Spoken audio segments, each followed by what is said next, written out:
बिस्मिल्लाहिर्रहमानिर्रहीम। अस्सलाम वालेकुम वरहमतुल्लाहि वबरकातुहू। उर्दू टीवी में आपको खुश आमदीद कहता हूँ। फ्रेंड, उम्मीद है कि आप सब खैरियत से होंगे। फ्रेंड्स, इस वीडियो में मेरे पास दो सवाल हैं, उनका जवाब मैं आपके साथ शेयर करूँगा कि क्या विज़िट वीज़ा पे बुला के हम किसी भी विजिटर को इकामा में तब्दील कर सकते हैं, या अगर आपकी फैमिली खरूजोदा पे गई है और आप उसको दोबारा विज़िट वीज़ा पे बुला सकते हैं, क्योंकि खरूजोदा वाला जो खिलाफ वर्जी है जवाज़ात में, खरूजोदा पे जाएं तो वो वापस ना आए तो 3 साल का उस पर बैन हो जाता। फैमिली खरूजोदा पे गई है और वो वापस नहीं आई, क्या हम उस फैमिली को दोबारा नए विज़िट वीज़े पे बुला सकते हैं या नहीं? ये दोनों चीज़ें आपके साथ डिस्कस करूंगा। तो इससे पहले अगर आप लोगों ने हमारे चैनल को सब्सक्राइब नहीं किया कर लें, साथ वाले बेल आइकन पर ज़रूर क्लिक करें, इससे आपको हर आने वाली नई वीडियो की अपडेट मिलती रहेगी। तो चलिए फ्रेंड्स, स्टार्ट करते हैं।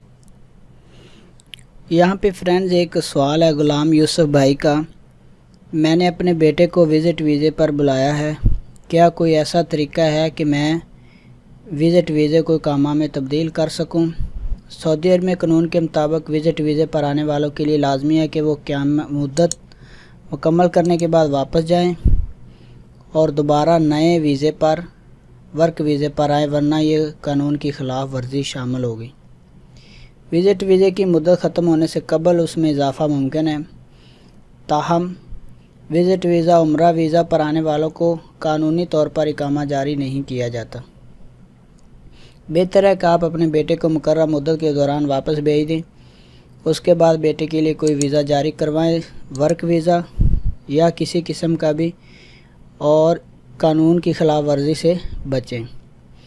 उसके बाद हसन अहमद भाई का सवाल है कि मैंने अपनी अहलिया को खरूजोदा पर भेजा था, बाद अज़ां वो वापस नहीं आई, अब मैं उन्हें विज़िट वीज़े पर बुला सकता हूं या खरूजोदा की पाबंदी लागू होगी जो 3 साल के लिए होती है? जवाब, महकमा पासपोर्ट और इमिग्रेशन के कानून के मुताबिक खरूजोदा की जो पाबंदी की खिलाफ वर्जी वो 3 बरस है, ताहम पाबंदी अहले खाना पर जो मुराफ़िकीन के ज़िम्मे में आते हैं उन पर लागू नहीं होती।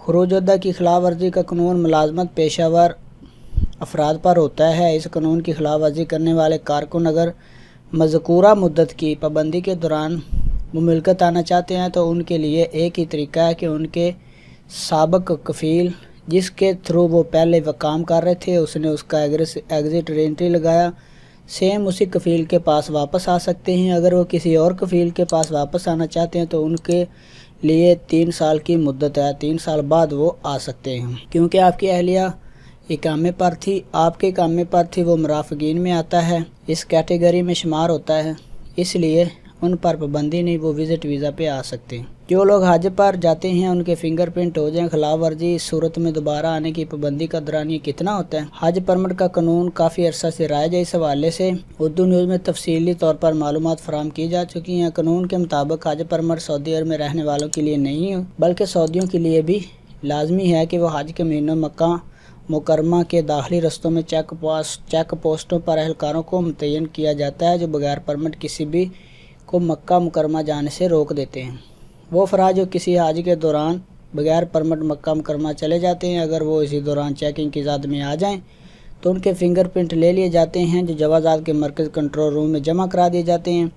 जवाज़ात के मरकज़ी कंट्रोल रूम में फिंगरप्रिंट फीड होने के बाद उनका इकामा और दीगर मामलात ब्लॉक कर दिए जाते हैं। ऐसे अफराद जिन पर हज परमिट की खिलाफ वर्जी होती है उनके लिए 10 बरस की पाबंदी होती है।